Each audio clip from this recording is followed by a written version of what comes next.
संगम तट पर और आज यहाँ पर संतों का समागम है। ऐसे मौके पर जब प्रयागराज में महाकुंभ है, महाकुंभ का ऐसा संयोग जो 144 वर्षों के बाद है और हम संगम तट पर हैं संतों से बात करने के लिए। इसी श्रृंखला में आगे बढ़ते हुए हमारे साथ चर्चा में मौजूद हैं गुरु माता गीतम्बा जी, साध्वी गीतम्बा तीर्थ से। मैम, साध्वी आपका बहुत बहुत स्वागत है हमारे चैनल न्यूज़ इंडिया पर। मैं साध्वी गीतम्बा तीर्थ हूँ, वाराणसी से हूँ, श्री दुर्गा मातृ शक्ति पीठ की संचालिका हूँ।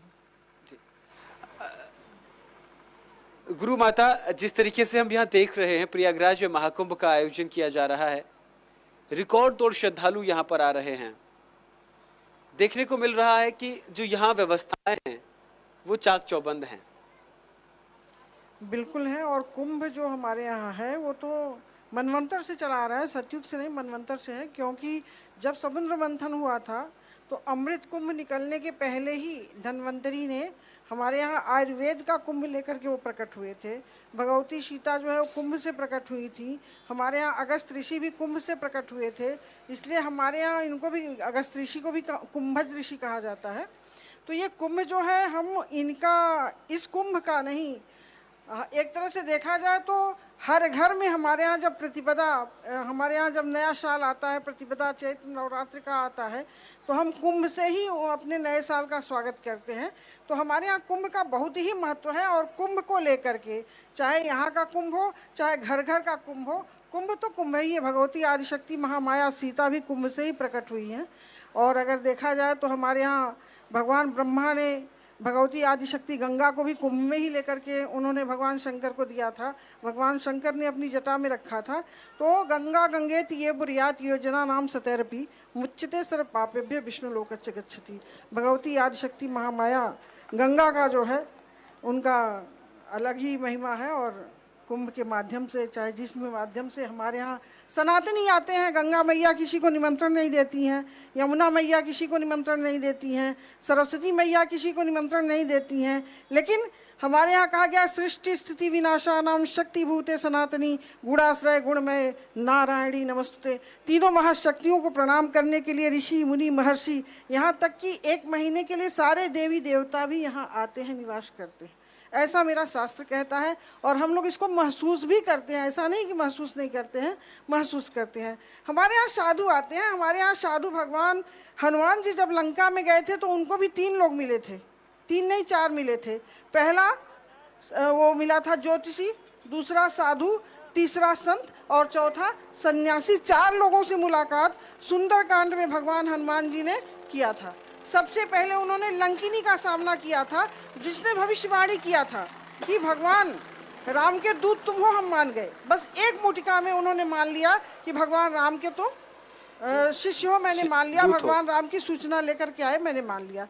तो यहाँ पर भगवान हनुमान ने उनको नमन किया है, क्योंकि हमारे सनातन धर्म में ज्योतिष का बहुत सम्मान है। और उस ज्योतिष को लेकर के यहाँ पर लंकिनी बोल रही है कि मैंने ये जान लिया कि अब लंका पर इसका नाश होना निश्चित है। हनुमान जी से पहले ही लंकिनी ने बोल दिया था।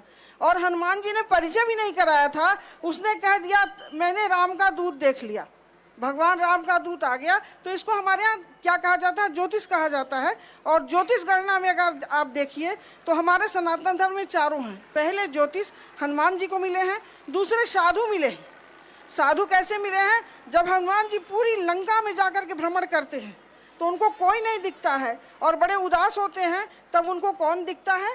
साधु ते होई न कारजहानि, विभीषण दिखते हैं, एक साधु दिखता है। और उस साधु से जब उन्होंने पूछा तो साधु ते होई न कारजहानि, हमारे यहाँ साधुओं से किसी की नुकसान नहीं होना है, इसलिए योगी जी हमारे यहाँ आ गए हैं। अब हमारे सनातन धर्म का कहीं से नुकसान नहीं होने वाला है। क्या बात है, एक बार जोरदार तालियां हो जाएं, क्योंकि जिस तरीके से गुरु माँ आपने अपनी बात को रखा है, कुंभ से रामायण को जोड़ना, कुंभ से उसकी कथाओं को जोड़ना, क्योंकि कुंभ एक शब्द नहीं है सिर्फ, नहीं, कुंभ सनातन की पहचान है। बिल्कुल है। क्योंकि आपने इस बात का भी जिक्र किया कि माता सीता का जन्म भी कुंभ से हुआ था। कुंभ मतलब घड़े से हुआ था। बिल्कुल, बिल्कुल। और घड़ा पृथ्वी से, और वो उसी में समा। ऋषि भी घड़े से प्रकट हुए थे। बिल्कुल बिल्कुल, उनको भी कुंभज ऋषि कहा जाता है जी। हाँ। जब समुद्र मंथन हुआ तो कुंभ से जो भी कुछ निकला वो सब आज जरूरत है मानव सभ्यता के लिए वो एक वरदान है। बिल्कुल। लेकिन एक बहुत ऐसी कहानी है जो कुंभ से लेकर जुड़ी हुई है और बहुत लोगों का जहन का सवाल भी है। ये प्याज और लहसुन को लेकर एक बहुत, क्योंकि जो हमारा सनातन है वो सत्य, कथ्य, तथ्य और मिथ्या, इन चारों से मिलकर बना है। उसमें चारों चीजें उसमें थोड़ी थोड़ी होती हैं। नहीं, मिथ्या तो नहीं है। सत्य ज्यादा होता है। मिथ्या को लेकर आज के समय में कथावाचक अपनी बात को आसानी से सामने अपने श्रोताओं तक, श्रद्धालुओं तक पहुंचाने के लिए उसका इस्तेमाल कर लेते हैं। मैंने इसलिए इस परिप्रेक्ष्य में दृष्टांत के लिए कहते हैं, बिल्कुल बिल्कुल दृष्टांत के लिए कुछ न कुछ बोलते हैं। बिल्कुल बिल्कुल। तो ये प्याज और लहसुन का कुंभ से क्या ताल्लुक है? इसका ये ताल्लुक था कि जब गरुड़ जी ने कुंभ कलश लेकर के वहां से प्रस्थान किया समुद्र मंथन की जगह से, तो सबसे पहले वो प्रयागराज में ही आए थे और हड़बड़ी में, जल्दीबाजी में यहाँ कई बूंद कुंभ से अमृत कलश से वो जो कुंभ से अमृत छलक गया था।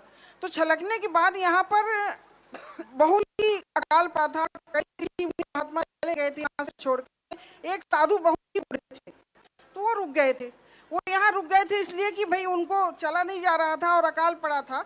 तो एक गुफा में वो रुके थे और यहीं प्रयागराज में वो गुफा थी। तो गुफा के अंदर जहाँ अमृत गिरा था वहाँ से लहसुन प्रकट हुए थे। तो उन्होंने क्या किया कि वही लहसुन खा खा करके वो स्वस्थ हो गए। जब पूरी तरह से स्वस्थ हो गए तो 12 साल बाद जब अकाल खत्म हुआ तो ऋषि मुनि जब आए तो देखे तो ये स्वस्थ थे। तो इनसे पूछा कि भाई आप क्या खा के स्वस्थ हुए? तो उन्होंने कहा लहसुन। जब लहसुन का आवाहन किया गया तो लहसुन ने बताया कि हम अमृत कलश से छलक करके बाहर निकले हैं। तो ऋषियों ने नाराजगी जताई कि आपने हमें क्यों नहीं बताया? हम लोग उतनी दूर गए, अगर यहाँ आप बताए रहते तो हम लोग भी यहीं तपस्या करते, हम लोग भी स्वस्थ हो जाते। इसलिए आप हमारे महात्माओं से, हमारे संतों से, हमारे साधुओं से आप त्याज्य रहेंगे, क्योंकि आप तमोगुणी बन जाएंगे। इसलिए लहसुन का त्याज है और कोई बात नहीं है। और ये गृहस्थों के लिए अनिवार्य है, गृहस्थ भी खाते हैं, साधु जो रोगी होते हैं वो भी खाते हैं। तो ये यहाँ कोई उसका वो नहीं है। चूंकि अमृत कलश से निकला था इसलिए ये एक औषधि का काम करती है। लेकिन संतों का, ऋषि मुनियों का श्राप है, बिल्कुल, इसलिए उसमें उसका इस्तेमाल पूजा के लिए या ऋषि मुनि नहीं करते हैं। क्योंकि हमारे ऋषियों का आशीर्वाद भी बहुत कुछ मायने रखता है और उनका श्राप भी बहुत मायने रखता है जी। तो इनका आशीर्वाद के रूप में इन्होंने जो है ऋषियों को। इसमें और भी कई दंत कथा है गुरु माता, और दंत कथाओं का अगर जिक्र करें तो ये कहा जाता है कि किसी राक्षस ने अमृत की एक बूंद जो है वो आचमन कर लिया था और उसका कृष्ण भगवान ने गला काट दिया था। विष्णु भगवान ने गला काट दिया था। और केतु आए हैं। हाँ, उन्होंने उनका क्या वो कहानी आप हमारे तमाम दर्शकों को बताइए। जब समुद्र मंथन हुआ था तो सारे देवता चिंतित हो गए थे। सारे देवताओं को ये चिंता हुई कि अमृत अगर राक्षस पी लेंगे तो चारों तरफ तमोगुण फैल जाएगा। तमोगुण आज भी है, क्योंकि सब कुछ देखने के बाद भी लोग सनातन धर्म को नकार दे रहे हैं, ये तमोगुण ही है। तो यहाँ तमोगुणी लोग जो थे वो समुद्र मंथन में साथ दिए थे और सारे देवता ये सोच करके चिंतित थे कि अगर ये अमृत पान तमोगुणी कर लेंगे तो हर तरफ अनाचार, दुराचार, व्यभिचार और हर तरह अत्याचार फैल जाएगा। तो इसलिए अमृत का जो सदुपयोग है वो देवताओं को दिया जाए जो सतोगुणी है। तो देवताओं को देने के लिए जब ये विचार होने लगा तो भगवान विष्णु ने कहा कि इसमें मैं आपका सहायता करूंगा।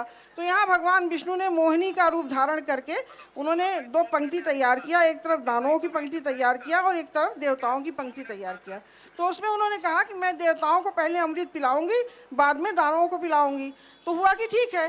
तो भगवान विष्णु जब जब देवताओं को पिला रहे थे तब तक अमृत पिला रहे थे और जब दानवों की बारी आती थी तो वैसा ही अमृत कलश के रूप में, जैसे कहा गया ना कुंभ बड़े काम की चीज होती है, तो कुंभ में एक दूसरा तैयार करके वो दानवों को पिला रहे थे। उसमें जो राहु था वो देख रहा था कि ये कुछ गड़बड़ हो रहा है। तो वो क्या करता है कि चंद्रमा और सूर्य के बीच में जाकर के बैठ जाता है और वहां जाकर के अमृत पान करने के लिए जैसे ही मुंह में लगाता है वैसे ही चंद्रमा और सूर्य बोलते हैं कि नहीं, ये तो दानव है, ये देवता नहीं है, ये हमारी पंक्ति में आकर के बैठ गया है, ये निश्चित रूप से दानव है। और जैसे ही भगवान विष्णु ने देखा कि ये दानव है, उन्होंने चक्र निकाला और उसको 2 हिस्से में कर दिया। एक राहु हो गया और दूसरा केतु हो गया, जो मेरे ग्रहों में आ गया। ग्रहों में इसलिए आ गया कि उसने अमृत पान कर लिया था। हाँ, और इसलिए राहु जो है भगवान सूर्य और चंद्रमा दोनों को ग्रसते हैं। ये दंत कथा नहीं है, ये हमारी शास्त्रीय कथा है जी। इसीलिए हमारे यहाँ ग्रहण भी लगते हैं जी। मैं चाहता हूँ गुरु माता के लिए एक बार जोरदार तालियां हो जाएं। महाकुंभ के इस महा अवसर पर कुंभ के विषय में इतने विस्तार से कहानियां हम सभी ने सुनी जरूर होंगी, लेकिन जब आपके मुखारबिंद से ये चीजें हमारे दर्शकों तक, यहाँ विराजमान तमाम विभूतियों तक, तमाम श्रद्धालुओं तक पहुंची हैं, तो उनको जरूर इस पर विश्वास हो गया होगा। बहुत बहुत शुक्रिया गुरु माता, हमें अपना कीमती समय देने के लिए, न्यूज़ इंडिया पर आने के लिए। जय माता जी, बोलिए त्रिवेणी मैया की। हर हर महादेव। बहुत बहुत शुक्रिया। तो यहाँ रुकते एक छोटे से ब्रेक के लिए। ब्रेक के उस पार न्यूज़ इंडिया पर प्रयागराज महाकुंभ कॉन्क्लेव लगातार जारी है। देखते रहिए न्यूज़ इंडिया।